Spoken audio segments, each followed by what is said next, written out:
Tara, samahan niyo po ako dito. Hanap po tayo ng pagkain. Nandito po tayo sa Canada. At alam niyo naman po ang buhay ngayon, lahat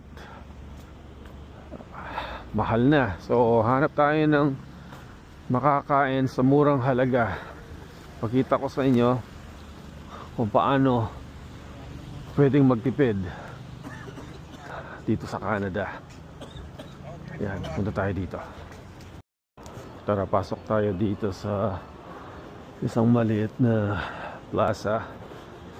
Hanap tayo ng makakain natin, magtitipid tayo. Ito yung ano natin, lunch. Okay, yan, hanap tayo dito. Dito.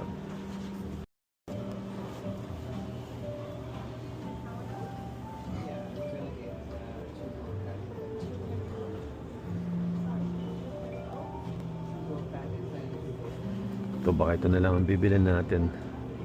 Yan o, pwede na yan. Yan na yung lunch natin. Yan lang ang kaya natin. Wala tayong pera. Yeah, so ito yung binili natin. Yan, ito na yung pinaka lunch natin. So $3 to sa pera natin, 120 pesos. No, ngayon bibili tayo ng inumin na mura lang. So yung kaya lang natin. Pupunta ngayon tayo sa doon sa McDonald's. Alam ko meron silang binebentang kape for $1. So 40 pesos lang yun. Okay, so 40 pesos. Tara, lakad tayo doon.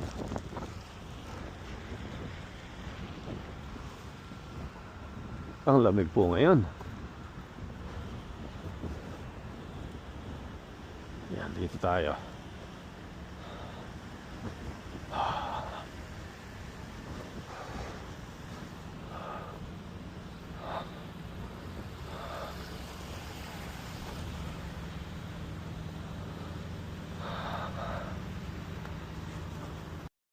So tingnan natin kung magkano yung kape nila dito. No? Yan. So tingnan natin ang kape nila. Ayan. Ito. Ayan. Ito yung $1 lang. 40 pesos lang yan. So bibili tayo ng small. Okay, so ayan.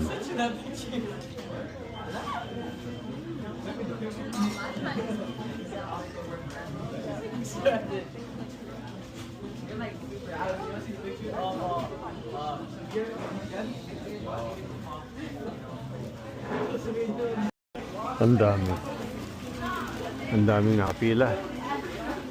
Busy sila. Nakuha na natin ang kape natin. So thanks, man. So $1 lang, 40 pesos. So ang lunch natin ngayon, yung kanina, 120 pesos plus 40, 160. Ayan, yan ang buhay Canada.